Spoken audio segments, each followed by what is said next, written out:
আসসালামু আলাইকুম আপুরা। আমি আজকে বেগুন দিয়ে ইলিশ মাছ রান্না করে দেখাবো। দেখো, আমি এখানে বেগুন কেটে ধুয়ে রেখেছি।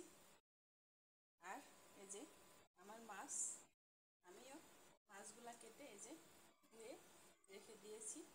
এখন এগুলাকে আমি চুলায় ভেজে নেব। যে আমি কড়াই বসিয়ে দিয়েছি চুলায়। এখন আমি তেল দিয়ে দিলাম।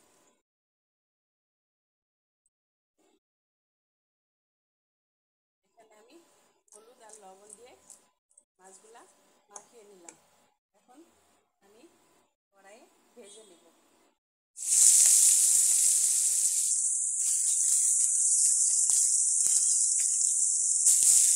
আমি আসলে মাছগুলা হালকা করে ভাজবো, খুব কড়া করে ভাজবো না। ইলিশ মাছ খুব কড়া ভাজা আবার ভালো লাগে না। হালকা এপাট ওপাট শুধু গরম করে তুলে ফেলবো।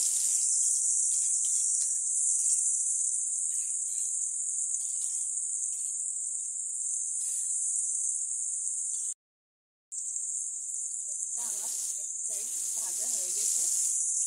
মাছগুলো দিয়ে দেবো এভাবে।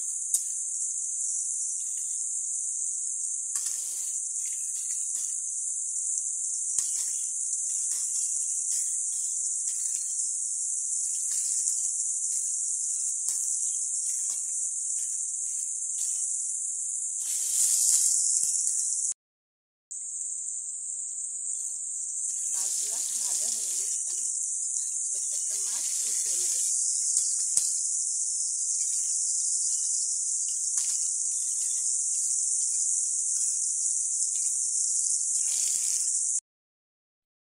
দেখো আপুরা, আমি এই যে মাছগুলা উঠিয়ে রেখে দিলাম। এখন আমি এই যে তেলে পেঁয়াজ কুচি দিলাম। আসলে আমি পেঁয়াজ বেটেও দিই, এই জন্যে পেঁয়াজ ভাজাটা অত বেশি দেই না। একটা পেঁয়াজ এখানে ভেজে নিলাম।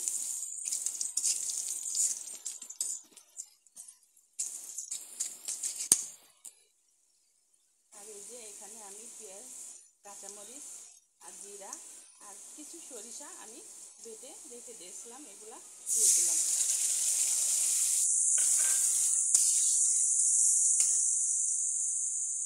এখন আমি হলুদ গুঁড়ো, লাল মরিচের গুঁড়ো, মরিচ বেটে দিয়েছি যার কারণে আমি মরিচের গুঁড়াটা একটু কম দেব। আর স্বাদ মতো লবণ, যেহেতু আমি বেগুন দেবো একটু লবণ লাগবে। আর দিলাম এই যে দিয়ে দেবো ধনিয়া গুঁড়া।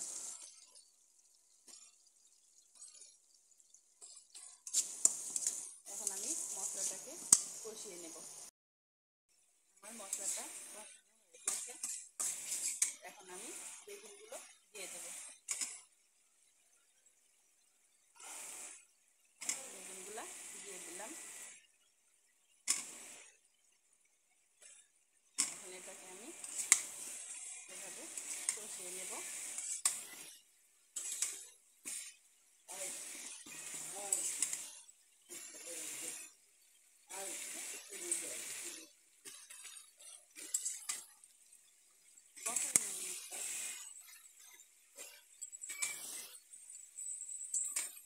এভাবে আমি কষিয়ে নিলাম।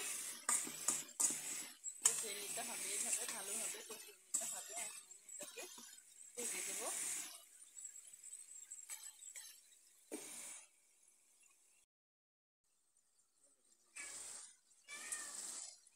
এই যে আমার বেগুনটা সিদ্ধ হয়ে গেছে। এখন এটাকে আমি আরো কিছুক্ষণ কষিয়ে নেব।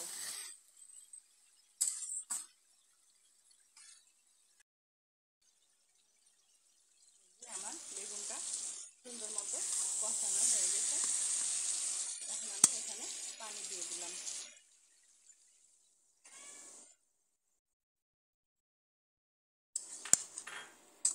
আমি আরো একটু পানি দেব।